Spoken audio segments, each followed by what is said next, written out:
Hi, Lee Farnell here, and we're again doing Ask the Experts with Hadouken with Stacey Vasani and David Horlock. Hi guys, how are you? Hi, Lee. Hi, Good. Lee. Thanks. Fine, thank you. Hi, Stacey. Hi, David. Now, both of you have worked right across Asia, right around the world in boardrooms at CEO, MD level, at Chief Financial Officer level, a whole range of levels. And what you've seen is in many boardrooms, there are critical issues that are both global and universal. You've got financial issues, governance, compliance, environmental, social, innovation, info and cybersecurity, diversity and inclusion. Now, these can be solved when we start looking at international standards, which everyone recognises. David, Stacey, both of you I know are experts in this area. So tell us a bit about this area and this universe of international standards and how they solve problems for board members. Well, Lee, many critical boardroom issues are global issues, whether these are financial governance, whether it's the governance of, ESG, supply chain, stakeholders, diversity and inclusion,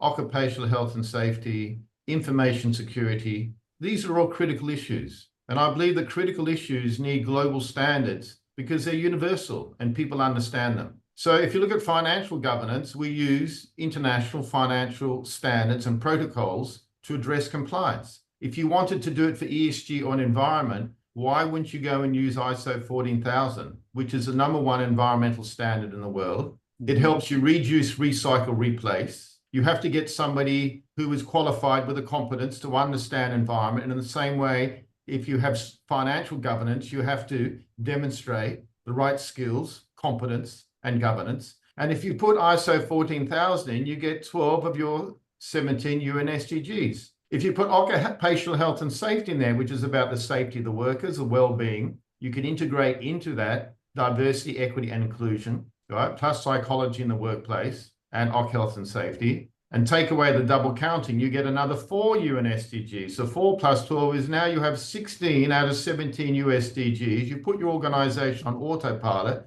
and you've addressed numerous critical global issues. Now, Lee, that is just an example, right? But there are other standards out there for collaboration. There's standards there for innovation. There are standards there for energy management. So many global issues can be tackled in the same way, in a very economical way. Beautiful, beautiful. And Stacey, how does this relate from a finance perspective? Well, David mentioned international finance standards, IFRS, International Financial Reporting Standards. They're a key part of financial reporting. Now we're looking at how do we layer the sustainability reporting on top of that. Ultimately, from a finance perspective, balancing the short-term performance with long-term growth is really critical. And in order to do that, you really need to drive process efficiency. You need to really effectively manage your costs. And that's exactly what standards can help you do. Put in place repeatable processes.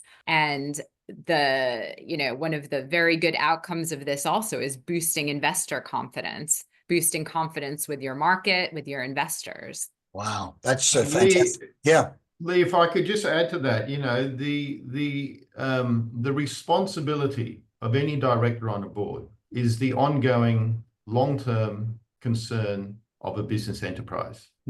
And today, to do that, you have to look at financial health, but you have to look at sustainability and environment and occ health and safety and innovation and collaboration, right? And supply chain, and they're all interconnected. So one of the world's best kept secrets, right, are how you can leverage international standards. And I don't believe that boards have a really, really good understanding and a grip on this. And it's a huge opportunity for them to embrace recipes of best practice and therefore institutionalize those into the organization to provide the discipline to do the right thing and a mechanism for continuous improvement with a standard that the whole world and the supply chain understands. Wow. Well, as you say, David, as you say, it really is one of the world's best kept secrets and a fantastic way to not only harness all that collective brain power from the best practice from around the world, but automatically plug it in and institutionalize into your business.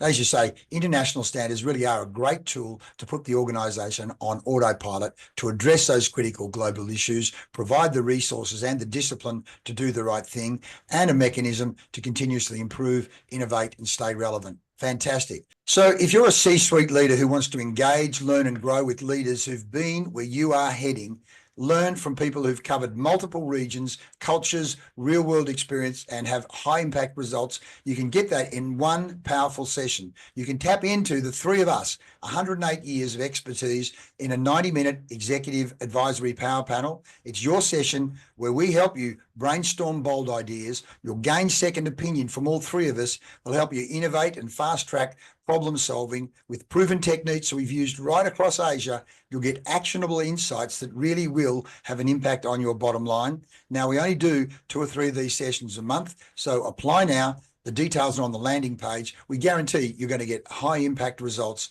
in a very results-driven call. David, Stacey, thanks very much.